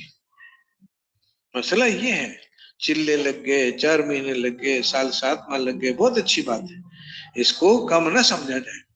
یہ ساری چیزیں قیامت کے دن، وہ تو ایک سبحان اللہ جو ہے، بلکہ ایک آدمی کے دل میں اتنا تھوڑا سا ایمان ہوگا کہ فرشتوں کو بھی نہیں پتہ چلے گا، لیکن وہ بھی اتنا قیمتی ہے۔ ایک آدمی ہے کہ جس کے ایمان کا اور اس کے بھائی کو نہیں پسند ہے، پتہ ہے، بہن کو، بیوی کو نہیں پتہ ہے، لیکن نہیں، ایک آدمی فرشتوں کو نہیں پتا کہ اس کا ایمان ہے، تھوڑا سا ایمان ہے۔ اللہ تعالیٰ کو پتا ہوگا، اللہ رب العزت فرشتوں کو بتائے گا کہ فلاں گھاٹی میں جہنم کی فلاں چٹان کے نیچے دیکھو، وہ ملے گا تمہیں، تو وہ تھوڑا سا ایمان بھی اس کو جہنم سے نکلوائے گا۔ اس لیے اللہ کا فضل ہے، چلے 4 مہینے، سال 7 ماہ، چیز تو بہت بڑی ہے، اس میں کوئی شک نہیں ہے، لیکن کیونکہ میرے بھائی دوستو ہمارا سودا اللہ تعالیٰ کے ساتھ ہے، تو اللہ تعالیٰ تو بہت ہی، اللہ ہی تو ہے بڑا، اللہ ہی تو ہے بڑا۔ یہ والی جو سوچ ہے نا کہ اللہ سب سے بڑا، کہ زمین سے بھی بڑا، آسمان سے بھی بڑا، اور اس سے بھی بڑا، اس سے بھی بڑا، ارے زمین اور آسمان کی حیثیت کیا اللہ کے سامنے، بنے ہوئے کی حیثیت کیا بنانے والے کے سامنے، مثال ہے۔ اور جب اللہ رب العزت کے بارے میں بات کرتے ہیں تو ہر مثال ناقص ہے، کمزور ہے، لیکن ایک چیز، ایک رخ کی بات ہے کہ میں اپنے ہاتھ سے مٹی لے کے کوئی اس کا کوئی چیز بنا لیتا ہوں، اب کہاں وہ بنی ہوئی چیز اور کہاں میں بنانے والا، حالانکہ میرا میں بنانے والا نہیں ہوں، جوڑ توڑ ہے ہمارا، تو بناتا تو اللہ ہے کہ کچھ نہیں تھا اور سب کچھ پیدا کر دیا، اس کو کہتے ہیں بنانا۔ اور یہ جو ہم کرتے ہیں کہ یہاں سے مٹی لی، وہ بھی اللہ نے بنائی، یہاں سے پانی لیا، وہ بھی اللہ نے بنایا، وہ میرے ہاتھ بھی اللہ نے بنائے، اور میری قوت وہ بھی اللہ تعالیٰ مجھے دے رہا ہے۔ اب میں کہتا ہوں میں نے بنایا، چلو ایک آپس میں بات کے درجے میں بنایا، لیکن اس بنانے کو بھی ہم سمجھتے ہیں کہ وہ جو چیز بنی ہے اس کی کیا حیثیت میرے سامنے، اور وہ جو واقعی بنانے والا ہے اس کے سامنے کسی بنے ہوئے کی کوئی حیثیت ہی نہیں، کوئی حیثیت نہیں۔ تو میرے بھائیو دوستو، یہ مہینہ ہے جس میں اللہ رب العزت کی مددیں ہمارے ساتھ ہیں، کس چیز میں، کہ اللہ کا بندہ بن جائے، اللہ کی بندگی سیکھیں۔ اور یہ کچھ تو اللہ تعالیٰ نے ایسی چیزیں کر دی کہ جن سب سمجھتے ہیں کہ بھی کھانا نہیں کھانا رمضان میں، بدقسمت بدبخت وہ لوگ ہیں کہ جہاں اللہ تعالیٰ نے موقع دیا ہے اپنی بندگی کا، وہ اس موقع کی طرف بالکل متوجہ ہی نہیں ہوتے، کہ نہ کھاؤ تو میں مسلمان تو ہوں لیکن اللہ کھانا ہے مجھے۔ اللہ تعالیٰ ان کی مدد فرمائے، ان کا رخ درست فرمائے، لیکن یہ تو بہت کمزور بات ہے۔ اور اس سے اگلی بات ہے کہ ہاں اللہ میں روزے تو نہیں کھاؤں گا، نماز بڑی مشکل ہے، تو ایک مان لیا اللہ کا حکم اور کئی چھوڑ دیا۔ اب اپنی خواہشات اتنی غالب آ گئی کہ اس مہینے میں بھی جب اللہ کی مددیں ہیں اور اللہ تعالیٰ کی طرف سے اعلان ہو رہا ہے کہ اے خیر کو چاہنے والوں آگے بڑھو، اور اے شر کی طرف بڑھنے والوں پیچھے ہٹو، اللہ کی طرف سے مددیں ہیں، اس مہینے میں بھی اللہ کے حکم نہیں مانے جا رہے ہیں، اس کی طرف دھیان نہیں ہے۔ پھر وہ ہیں کہ جو اللہ کے فضل سے روزہ بھی رکھ رہے ہیں، فرض نماز تراویح بھی پڑھ رہے ہیں الحمدللہ. تہجد کہتے ہیں کہ ایسا نہ ہو کہ تراویح میں لگ کے تہجد چھوٹ جائے. کہ حضرت عمر رضی اللہ تعالیٰ عنہ فرماتے تھے لوگوں کو تراویح پڑھتے ہوئے دیکھا تو فرمایا کہ ہاں یہ اچھا ہے، لیکن یہ جس چیز کو چھوڑ کے سو جاتے ہیں نا وہ اس سے بھی بہتر ہے. تو وہ صبح کی نمازیں، تراویح، اب ایک آدمی کو یہ سارے اعمال نصیب ہو گئے لیکن زبان اپنی بندگی پہ نہیں لایا، جو چاہ رہا ہے بول رہا ہے، جھوٹ ہے، غیبت ہے، اللہ کی نافرمانی میں زبان استعمال ہو رہی ہے. تو وہ تقوی کا نمونہ نہیں بنا ابھی تک کہ دکھانا ہے اللہ کو، دیکھے اللہ یہ 30 دن ہے، 29-30 دن ہے، میں تیرا بندہ بن کے چلوں. تو یہاں پہ بندگی زبان پہ نہیں آئی.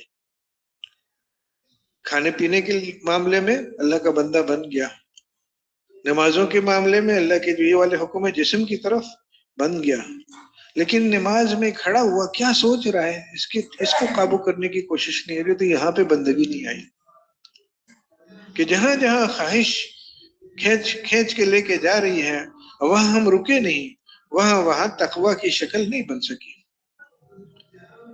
تو ایک آدمی ہے جو کوشش میں لگا ہے کہ روزہ بھی ہے، نمازیں بھی ہے، اور پھر اپنی زبان، اپنا دل، اپنا دماغ، اپنی آنکھیں، اپنا لینا دینا ہر چیز میں دیکھ رہا ہے کہ اللہ چاہتا ہے تو کرو، اللہ تعالیٰ نہیں چاہتا ہے تو رک جاؤ.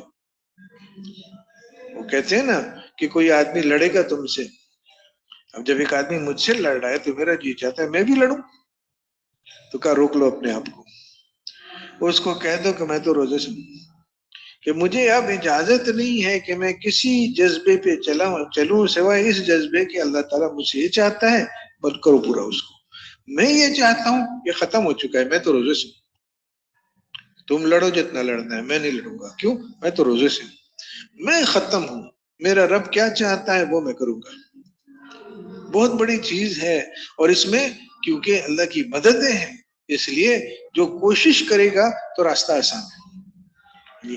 ایک یہ خیال ہے کہ ہم چاہیں نہ چاہیں اللہ کھینچ کے آگے لے جائے گا، اللہ کرے ایسا بھی ہوتا ہے، لیکن وعدہ اس کا نہیں ہے، مددوں کا وعدہ ہے کہ تم کوشش کرو میں مدد کروں گا. تم اچھا گر جائیں گے، گر پڑے پھر کھڑے ہو جاؤ میں مدد کروں گا، پھر چلنے کی کوشش کرو میں مدد کروں گا، پھر گر جاؤ گے کوئی بات نہیں، پھر کھڑے ہو جاؤ. 30 دن ملے ہوئے ہیں، 29 دن ملے ہوئے ہیں، وہ تقوی والا ایک روزہ، ایک نماز تو بنے کہ جس میں ساری نماز میں آدمی کوشش میں لگا ہوا ہے کہ مجھے وہ ادھر چلنا ہے جدھر اللہ چاہتا ہے، وہ سوچنا ہے، دل میں اس چیز کو لانا ہے، ہاتھ، پاؤں، آنکھ، زبان، ہر چیز کو وہاں چلانا ہے جہاں اللہ تعالیٰ چاہتا ہے. اب اس میں وہ لگا ہوا ہے. ایک نماز ایسی تیار کر دے تقوی والی نماز بن گئی ہے. میرے بھائیو دوستو، وہ بہت خوش قسمت ہیں وہ لوگ جو اس کی کوشش میں لگیں کہ اس مہینے میں تقوی کی شکل بنا کے اللہ کے سامنے رکھیں. لیکن بہت آگے ہے اس سے ایک اور اگلی چیز، اور وہ یہ کہ ایک آدمی اس کی نیت کرے کہ اللہ میں تو چاہتا ہوں کہ میری ساری زندگی اسی طرح گزرے، اٹھتے بیٹھتے چلتے پھرتے لیتے دیتے، میرے سامنے صرف تیری چاہت ہو، میں ساری زندگی اللہ تیری بندگی چاہتا ہوں. یہ میں ایک نمونہ تیرے سامنے رکھ رہا ہوں. یہ والی نیت کہ یہ جو 30 دن ہے یہ اس لیے نہیں ہے کہ 29 دن 30 دن بس یہ پورے کرنے ہیں، نہیں، یہ 29 دن 30 دن ایسے شاندار بنا کے اللہ تعالیٰ کے سامنے رکھنے ہیں، ایسے ہر حال میں ہر وقت اللہ تعالیٰ کی ماننے میں لگنا ہے کہ اللہ رب العزت اس کو قبول فرما لے اور پھر ساری زندگی مجھے اسی طرح چلنے کی توفیق دے.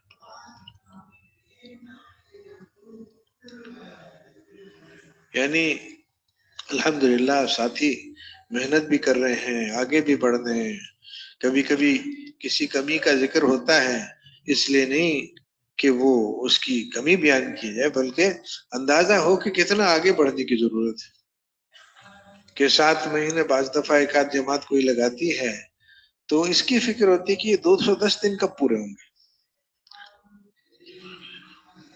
اگر زندگی بدلنے کے لیے تھا تو جب 209 دن ہوں گے وہ پریشان ہوگا کہ اللہ سب سے کٹ کے تو میں نے اللہ کے فضل سے پوری کوشش کر لی کہ تجھ سے جڑوں، بیوی بچے کاروبار کچھ نہیں ہے، اب یہاں میں نے پورا زور لگایا کہ میں تیری ماننے میں لگوں، میرا ہر عضو میری مرضی میری خواہش کے تابع نہ ہو بلکہ تیری چاہت کے تابع ہو. دن کو بھی رات کو بھی میں نے پوری کوشش کی. اللہ اب یہ امتحان سامنے 210 دن پورے ہوں گے تو مجھے جانا ہوگا. ابھی تو خالی چل رہی تھی. کہتے ہیں نا کہ وہ جو ٹرین کے جو ڈبے ہوتے ہیں وہ جو انجن بنتی ہے تو اس کو پہلے خالی چلاتے ہیں آگے پیچھے کہ چلے گی، پھر ڈبے باندھتے ہیں کہ اب کھینچے گی. تو ابھی تک تو ہم چل رہے تھے اور دوسروں کی دکانوں سے ان کو نکال رہے تھے، دوسروں کے گھروں سے ان کو نکال رہے تھے. جتنی چیزیں ان کو کھینچتی تھی ہم کو سمجھاتے تھے کہ دیکھو میرے بھائی بننا ایسا ہے کہ صرف اللہ کا حکم ہمیں کھینچے. جب ایسے بن جائیں گے پھر گھر پہ جا کے زندگی گزاریں گے تو وہ دین بنے گی. اور بڑی مبارک چیز ہے وہ والی زندگی کہ جس میں آدمی بیوی بچوں کے ساتھ اللہ کو سامنے رکھ کے زندگی گزار رہا ہے. بہت مبارک چیز ہے وہ والی زندگی جس میں اللہ رب العزت کو سامنے رکھ کے ایک آدمی تجارتیں کر رہا ہے، کاروبار کر رہا ہے. بہت اونچی چیز ہے کہ اللہ تعالیٰ نے بڑی تعریف کی ہے ایسوں کی کہ یہ مرد ہیں، کامل انسان ہے، جیسا ہونا چاہیے انسان کو ویسے یہ بن گئے. کیوں؟ بیچ رہے ہیں، خرید رہے ہیں، ایسے کام ہیں جو جن کے اندر یہ چیز ہے کہ یہ اللہ سے ہٹائیں گے وہ نہیں ہٹا پا رہے. تو جب دکانداری نہیں ہٹا پاتی تو نماز میں جب کھڑے ہوتے ہو کتنا اللہ کا دھیان ہوتا ہوگا. تو بہت بڑی چیز ہے. لیکن اس کے لیے پہلے نکلو اللہ کے راستے میں اور سیکھو. اب میں 210 دن اس کی کوشش کرتا رہا، اب وہ خالی انجن تو چل رہی ہے، دوسروں کے مسائل میں ان کو میں ترغیب دیتا رہا کہ چھوڑو ان چیزوں کو، نکلو اللہ کے راستے میں. اب میرے مسائل سامنے آ رہے ہیں. تھوڑا اور وقت مل جاتا کچھ تیاری کا، تھوڑا اور وقت، وہ تو اس چکر میں ہوگا کہ نہیں ذرا 4 دن 5 دن اور میں کوشش کر لوں، بہت مشکل یہ امتحان ہے، اس کے لیے تھوڑا اور تیاری کر لوں. کسی تعلیم ہمارے یہاں ہوتا ہے نا یہ اسکولوں کالجوں میں کہ وہ امتحان طے ہوتا ہے تو پھر وہ ہڑتال کر دیتے ہیں. تو ہڑتال سے کیا ہوتا ہے کہ جی ہفتہ مؤخر کر دیا گیا امتحان، بس سب طالب علم خوش کہ ایک ہفتہ اور مل گیا، ایک ہفتہ اور مل گیا. کرتے کیا ہے یہ دوسری بات ہے، لیکن زور لگاتے ہیں. کسی کی خواہش نہیں ہوتی کہ نہیں ابھی ہو جائے امتحان. ہاں کوئی ہوتا ہے ایسا تیاری کیا ہوا، عام طور سے ایسا نہیں ہوتا. تو میرے بھائی دوست، وہ ایک چیز حاصل کرنے کے لیے اللہ کے راستے میں نکلتے ہیں. یہ جملے یعنی ان کے کئی معنی ہوتے ہیں، اچھے معنی بھی ہیں، لیکن یہ کہ موت تک کام کرنا ہے، اس میں ایک قسم کی مایوسی سے ہے کہ لگے رہیں گے مر جائیں گے، کچھ ہونا نہیں ہے. نہیں، یقین حاصل کرنے تک محنت کرنا اور پھر بھی کرتے رہنا. ایک منزل تو ہے، نماز ٹھیک ہونے تک لگنا ہے کہ نماز ٹھیک ہو جائے میری، اس لیے میں لگا ہوں کہ اسی چلے میں کام میرا بنے. میں وہ والی زندگی، وہ جو بندگی والی زندگی ہے مجھے سیکھنی ہے، اسی چلے میں مجھے ایسا اللہ کا بننا ہے. اب یہ جو نیت ہے کہ مجھے بننا ہے، ایک تو ہے تقوی والی زندگی سیکھنے کی کوشش کرنا، اور ایک ہے کہ باقی تقوی والا بننے کی کوشش کرنا. تو اس میں سیکھنے والا تو 30 دن کی بھی نیت کر سکتا ہے. تو میں نے 30 دن سیکھنے کی کوشش کرنی ہے مجھے. جیسے ساتھی کرتے ہیں میں چلہ لگا رہا ہوں، بس 40 دن تک ذکر، دعا، دعوت، خدمت ان عمل میں لگوں گا، پھر دیکھتے ہیں کیا رہ جاتا ہے. اور ایک یہ ہے کہ میں 40 دن کوشش کروں گا کہ میں دعوت والا، ذکر والا، دعا والا، خدمت والا بن جاؤں. پھر جو 40 دن پورے ہوں تو 41ویں دن بھی میں یہی سارے کام کر رہا ہوں، جگہ بدل جائے عمل وہی رہے.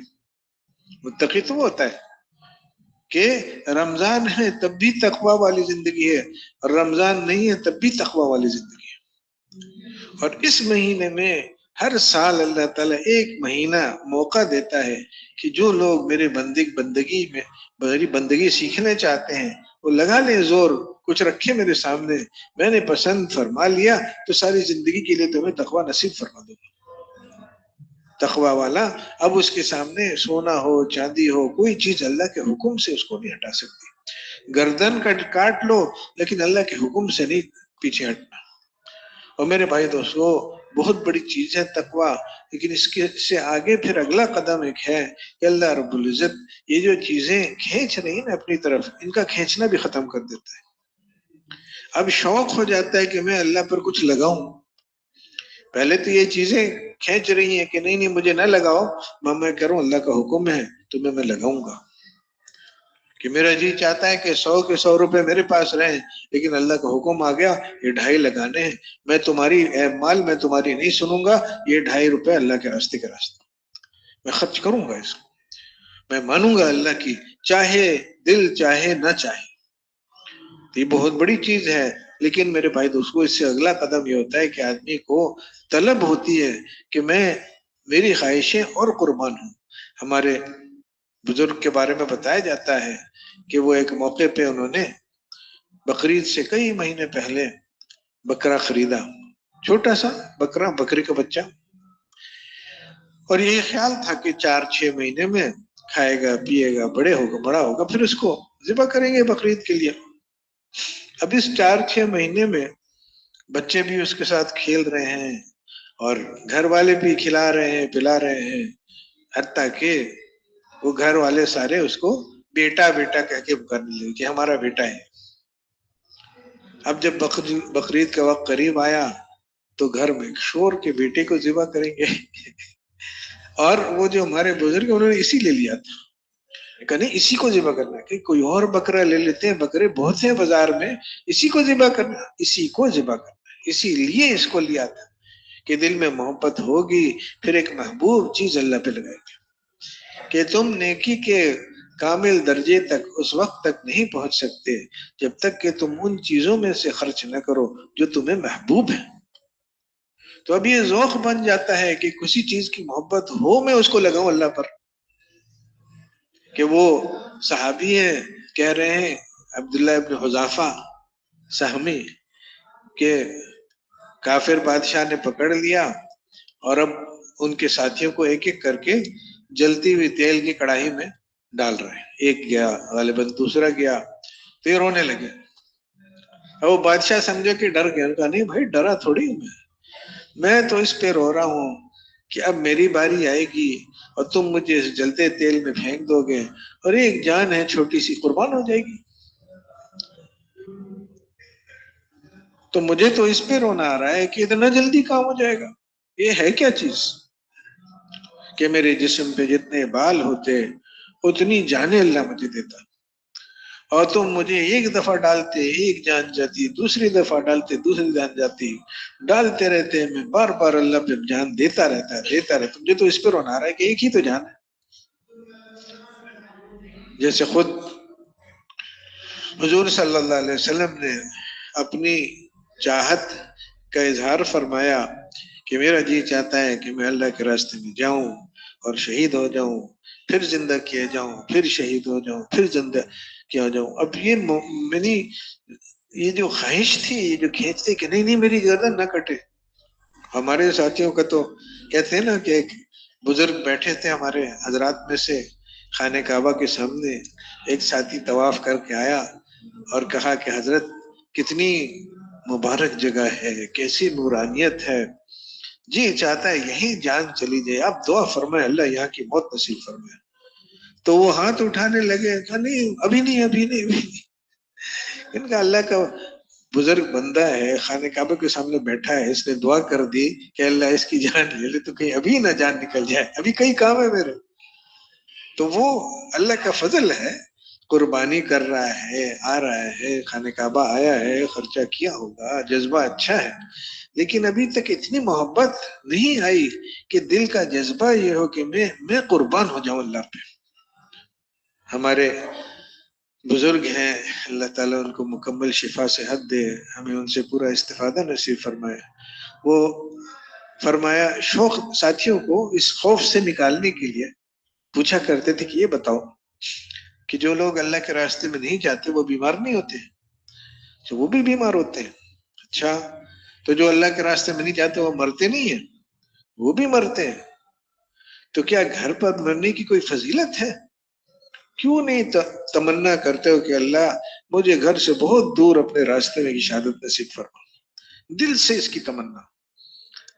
تو میرے بھائی دوستوں، یہ جو دل ہٹ جائے گا نا چیزوں سے، اس کے بعد پھر اللہ رب العزت وہی والی بات ہے کہ سایہ کے پیچھے بھاگنا چھوڑ دیا، اب رخ کیا سورج کی طرف، اب پیچھے پیچھے سایہ آئے گا۔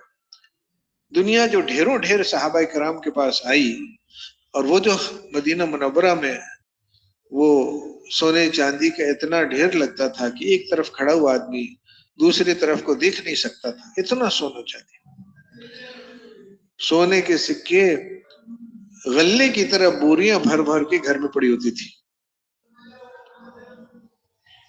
تو وہ جو آیا وہ اس وقت آیا کہ جب ان کے دلوں سے دنیا ہٹ گئی تھی،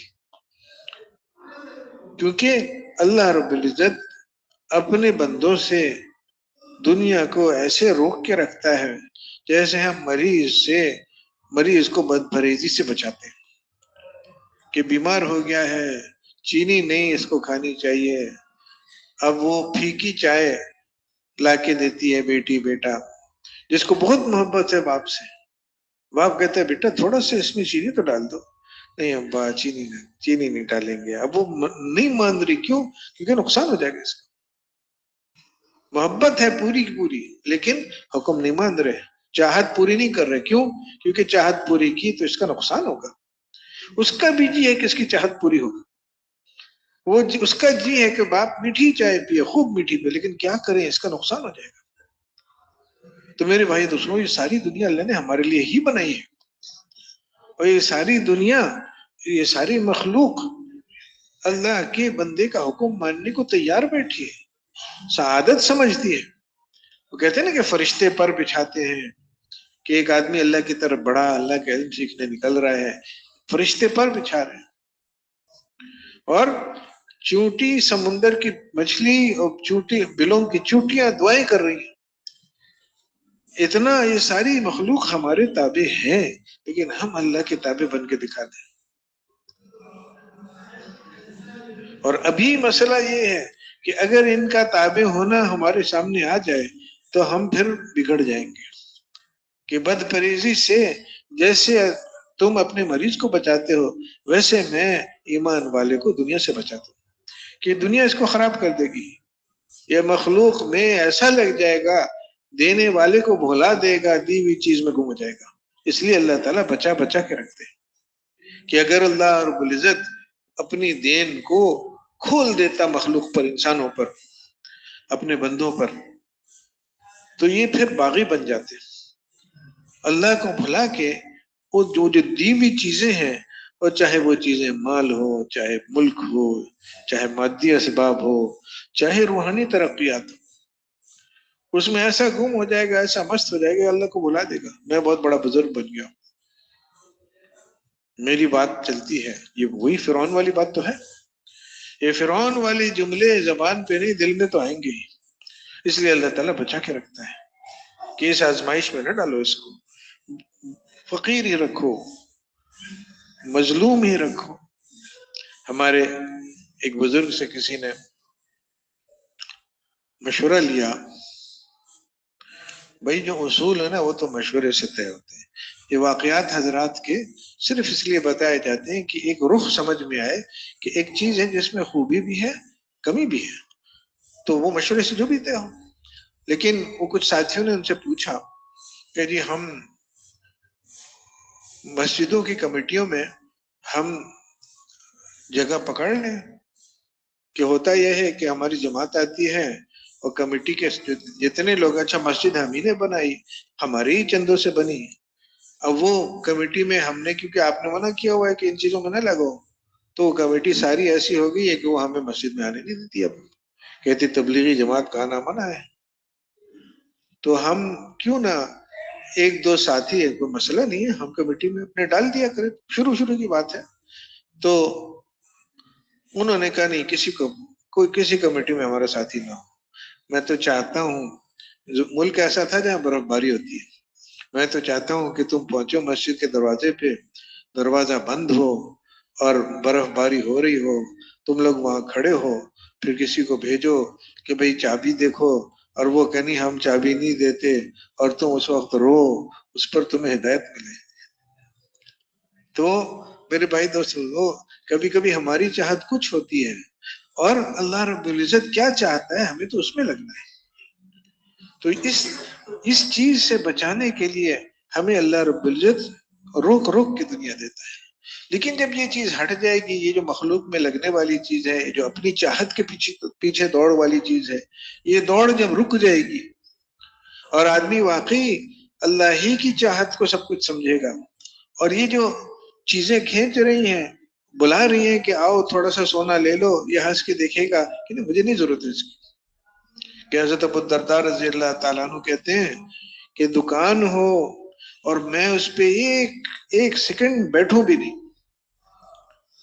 دروازے پہ مسجد کے ہو، میں گزرتے ہوئے اس کو مجھے وہ آدمی میرا آدمی مجھے نفع پکڑا دے اور میں اس نفع کو صدقہ کر دوں، مجھے یہ بھی نہیں چاہیے، یہ بھی نہیں چاہیے مجھے. بھائی کیا حرج ہے، مفت کے پیسے مل رہے ہیں، صدقہ کر دو، نیکی کا کام ہے. تو انہوں نے فرمایا کہ حساب تو پھر بھی دینا ہوگا نا. یعنی صرف اللہ کے معاملہ سامنے ہے کہ میں اللہ کے سامنے جو کھڑا ہوں گا تو اس دکان سے پیسے کا ملنا یہ تو میرے لیے مشکل بنے گا، میں کیوں لوں؟ پھر اپنی ضرورتیں، اپنی چاہتیں صرف اللہ کی طرف لے کے جانا ہے، اور مخلوق کے ساتھ دینے کا تعلق، خالق کے ساتھ لینے کا تعلق. میرے بھائی دوستو، اصل اخلاق اسی چیز کا نام ہے. اخلاق کی شکل وہ تو ابھی بھی ہمیں بنانی ہے.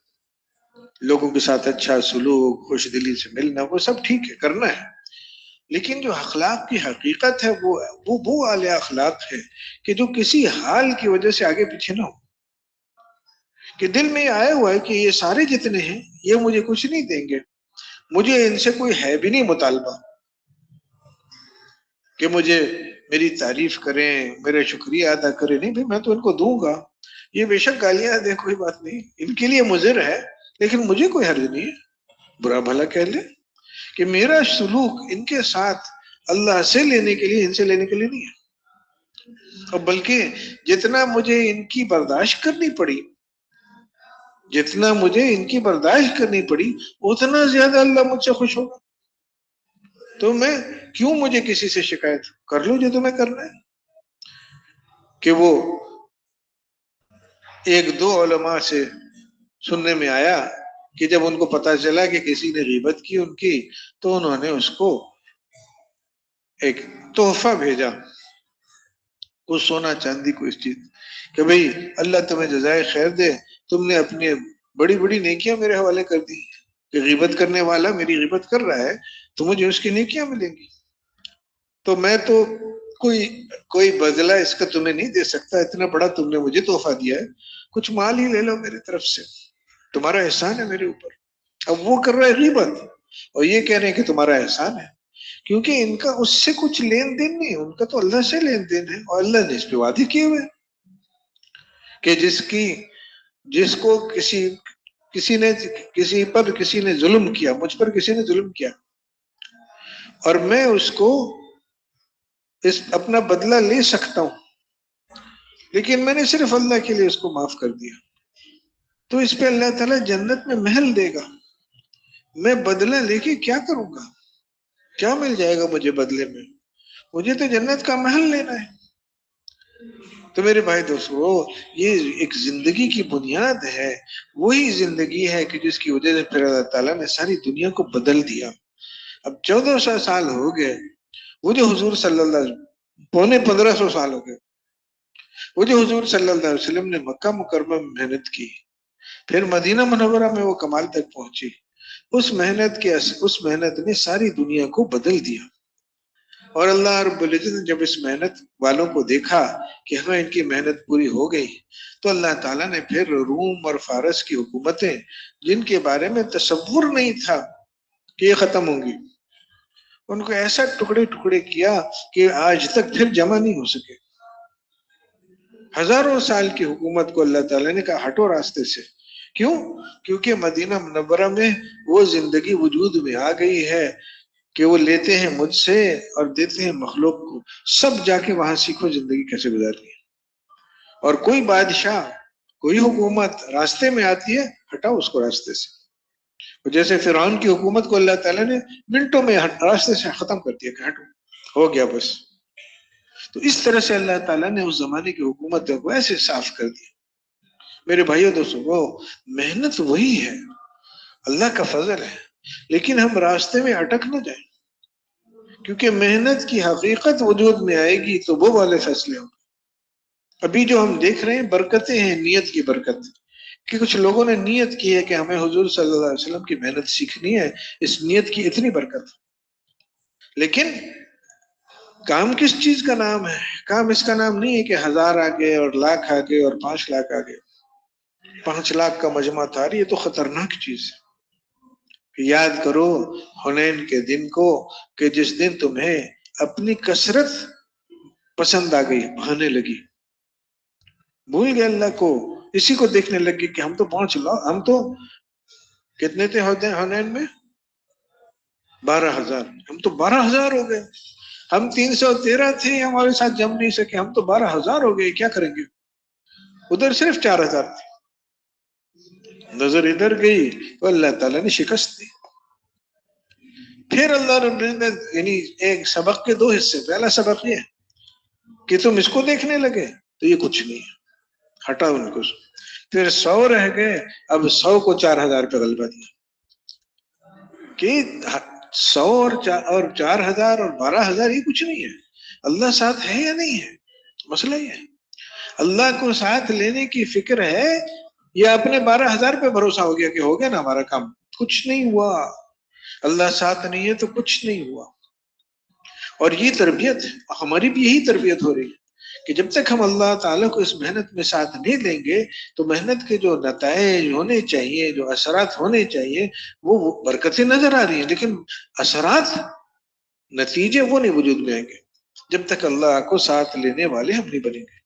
اتنے چلے والے ہو گئے, اتنے 4 مہینے والے ہو گئے, اتنے سال والے ہو گئے, یہ بتاؤ کتنے اللہ سے لینے والے ہو گئے. کتنے لوگ ایسے ہیں. اچھا لینے کا مطلب نہیں کہ خدا نہ خواستہ ہم چھینا جھپٹی کریں گے اللہ تعالیٰ سے, ہاتھ ماریں گے لے لیں گے, نہیں. لینے کا مطلب یہ کہ کتنے ایسے ہو گئے کہ جن کا لینے کا تعلق صرف اللہ سے ہے, کہ مجھے کوئی چیز چاہیے تو میں دکان کی طرف نہیں جاؤں گا, میں کاروبار کی طرف, میں اللہ کی طرف جاؤں گا, میں اللہ سے مانگوں گا, میں سمجھوں گا کہ یہ جو ضرورت آئی ہے اللہ نے بھیجی ہے, اور اس میں مجھے وہ کرنا ہے جو اللہ چاہتا ہے.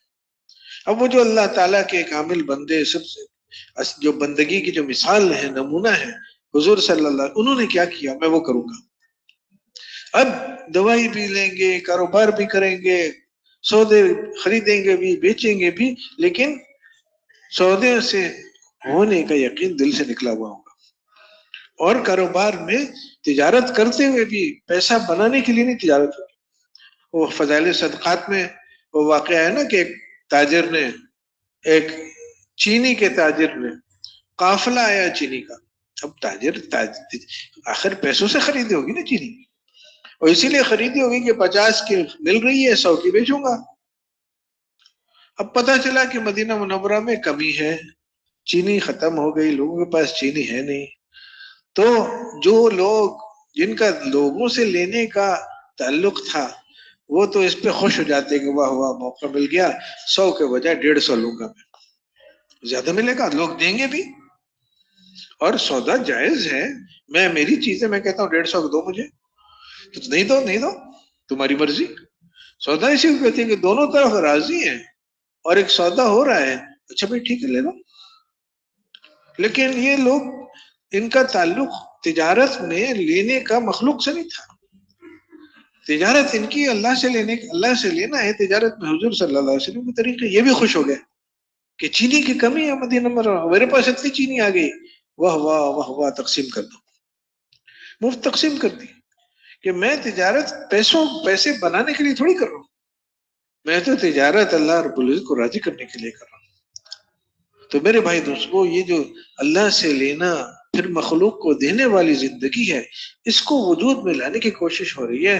کتنے ساتھی ایسے بنے جو اپنی تجارتوں میں اس کی بالکل پرواہ نہیں کرتے کہ پیسہ بن رہا ہے نہیں بن رہا ہے، وہ یہ دیکھتے ہیں اللہ تعالیٰ کو میں راضی کرنے کے طریقے زندہ کر رہا ہوں، اپنی تجارت میں یہ نہیں کر رہا ہوں، پیسہ جائے جائے، پیسے سے ہوتا ہی نہیں۔ حضور صلی اللہ علیہ وسلم کو حضرت بلال رضی اللہ عنہ کا جو واقعہ ہے، وہ فدق کے رئیس نے 2 اونٹ سامان بھیجا، پیسے آئے، لیکن وہ کہتے ہیں میں گھر نہیں جاؤں گا جب تک کہ خرچ نہ ہو جائے، مجھے چاہیے ہی نہیں پیسے۔ تو یہ میرے بھائی دوستو بزرگوں، یہ والی جو زندگی ہے مدینہ منورہ والی، اور اس کی جو یہ بنیاد ہے کہ لوگوں سے تعلق ہے دینے کا، اللہ سے تعلق ہے لینے کا، یہ شروع یہاں سے ہوگا کہ پہلے اپنے آپ کو پابند کر کے چلنا ہم سیکھیں۔ اور وہ پابندی صرف پیٹ کی، صرف رات کو تہجد اور تراویح کی نہیں ہے، اگرچہ یہ بھی بہت بڑی چیز ہے، نہیں، ہر رکعت میں ہماری آزمائش ہوتی ہے کہ تم اپنی مرضی پر چلو گے، تمہارا دل تمہارا دماغ اپنی مرضی سے چلے گا، یا تمہارا دل تمہارا دماغ میرے حوالے تم کرتے ہو۔ بندہ بن کے نماز پڑھنا سیکھو۔ اور پھر اس کے لیے اللہ کا فضل ہے کہ ہمیں خاص طور سے اس امت کو اللہ تعالیٰ نے ایک بہت مضبوط سبق دیا ہے کہ یہ سیکھنا ہے تو لوگوں کو اس کی سیکھنے کی اہمیت سمجھا کے اپنے مشغلوں سے نکالو۔ دونوں باتیں ہیں۔ ہمارے ایک بڑے بزرگ ایک دفعہ کہنے لگے کہ پہلے تو لوگ کلمہ نماز کی محنت ہی پہ نہیں آتے، یہ محنت ہے کلمہ نماز کی محنت کہ کرتا ہے اللہ، کرتا ہے اعمال پر، تو بھئی اعمال کو چمکاؤ تاکہ اللہ راضی ہو، آخرت میں اس کے سامنے پہنچنا ہے۔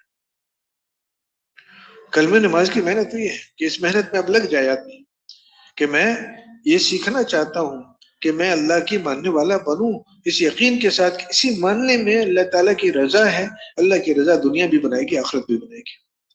میں یہ سیکھنا چاہتا ہوں۔ اب میری ہر نماز، میرا ہر کسی سے بیٹھ کے بات کرنا، کسی کو یہ سمجھانا اس لیے کہ میری سمجھ میں آئے۔ تو اب یہ کلمہ نماز کی محنت چل پڑی، ہر نماز میں کوشش ہے کہ وہ جو میں نے لوگوں کو سمجھایا اب میں خود اس کو دیکھ کے میں نماز پڑھوں۔ کلمہ نماز کی محنت چل پڑی۔ ایک ہے چلہ نہیں، کلمہ نماز کی محنت شروع ہو جائے۔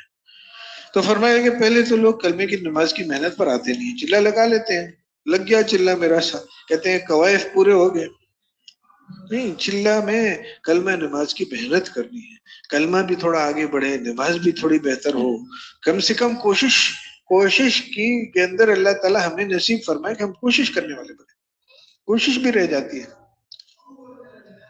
تو کلمہ نماز کی محنت پر پہلے نہیں آتے، آ جاتے ہیں تو اگلی بات نہیں ہوتی۔ اگلی بات کیا ہے کہ ہم امت کے ہر فرد کے بارے میں یہ نیت کریں کہ یہ جو جتنے کاموں میں لگے ہوئے ہیں نا، یہ کام ایسے اپنے آپ کو کھینچتے ہیں، اپنی طرف کھینچتے ہیں، لوگوں کو دل کو کھینچتے ہیں، دماغ کو کھینچتے ہیں کہ ان میں بیٹھے بیٹھے یہ بھی کلمہ نماز نہیں سیکھ سکتے، ان کو نکالنا ہے۔ ان کے لیے ہم نیت کریں کہ یہ جو کلمے والی نماز والی محنت میں سیکھنے کی کوشش کر رہا ہوں، اس پر ان کو لانے کے لیے ان کو اپنے مشغلوں سے نکالنا پڑے گا، ورنہ کام نہیں بنے گا۔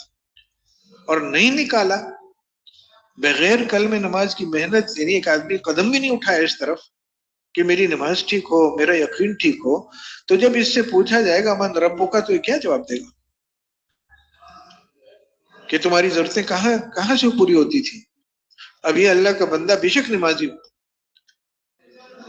لیکن مسئلہ تو ایک ہے نا کہ اپنی ضرورتیں میں کبھی ادھر جاتا ہے کبھی ادھر جاتا ہے۔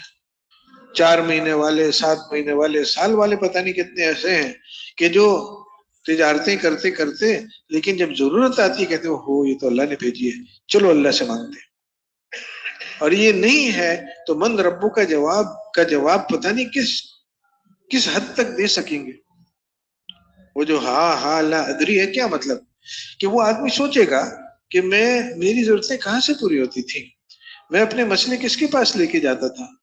اب وہ سوچے گا کہ فلاں مسئلہ تو میں ڈاکٹر کے پاس لے کے جاتا تھا، اور فلاں مسئلہ میں دکان کے پاس لے کے جاتا تھا، اور فلاں مسئلہ میں مالداروں کے پاس لے کے جاتا تھا، اور فلاں مسئلے میں میری امیدیں بادشاہ سے تھی، وزیر سے تھی۔ تو اب وہ چکرا جائے گا، کہے گا ہاں لا ادری، پتہ نہیں کہاں سے میری پوری ہوتی تھی حاجت، میری حاجتوں کو میں کس کے پاس لے کے جاتا تھا، ہاں لا ادری۔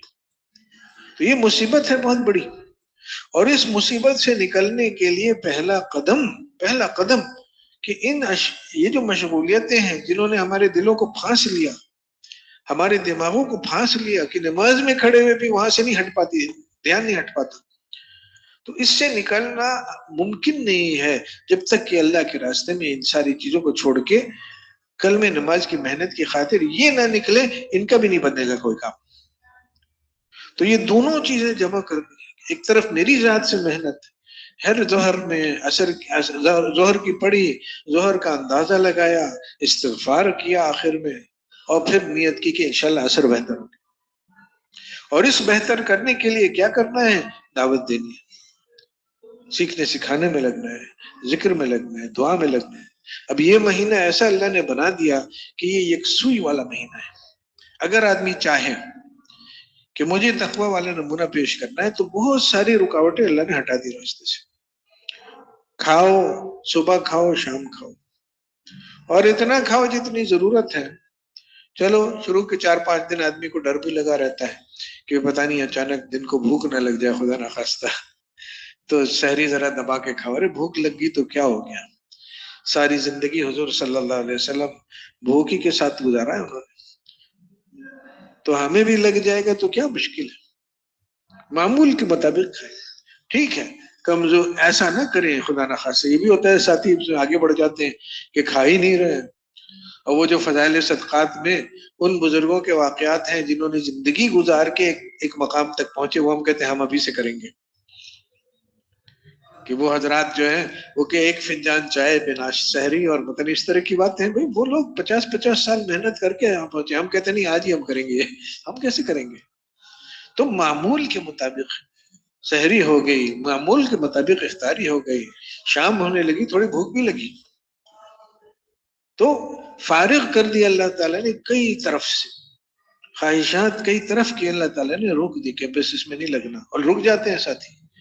اب یکسوئی کا وقت ہے، اب یہ جو وقت ہے دعوت میں، سیکھنے سکھانے میں، ذکر میں، دعا میں، خدمت، عبادت کی مختلف قسموں میں، خدمت میں، اس میں جب ایک آدمی لگے گا ایک عمل سے دوسرا، دوسرے سے عمل سے تیسرا، اور کٹ کے لگے گا، اصل یہ مسئلہ ہی ہے کہ کٹ کے لگنے کے بغیر کام نہیں چلتا، کبھی کر لیا کبھی نہیں کر لیا تو اس میں پھر تقویٰ نہیں نصیب ہوتا، اجر مل جائے گا، لیکن جو سب کچھ چھوڑ کے اور ہر حال میں لگنا سیکھے گا، بھوک لگی ہے تب بھی گشت ہے، تب بھی تعلیم ہے، پیاس لگی ہے تب بھی دعوت دے رہے ہیں، ہر حال میں، رات کو تہجد میں لمبی کھڑے ہو گئے لیکن بھئی ابھی گشت کا موقع ہے، ساتھی ملیں گے باہر، چلو بھی گشت کرو۔ تو وہ جو اعمال ہم کرتے تھے جب پیٹ بھرا ہوتا تھا اور جب تسلی ہر طرف سے ہوتی تھی، وہی اعمال اب بھوک کے ساتھ کریں، وہی اعمال اب تھکاوٹ میں کر کے دکھا دیں، وہی نمونہ جو اللہ کے سامنے رکھنا ہے کہ یہ نمونہ اللہ ہے، تو اس کو قبول فرما لے، ساری زندگی مجھے اسی طرح گزارنی ہے۔ اللہ تعالیٰ نے پسند فرما لیا، اللہ رب العزت پھر وہ لوگ پیدا فرمائیں گے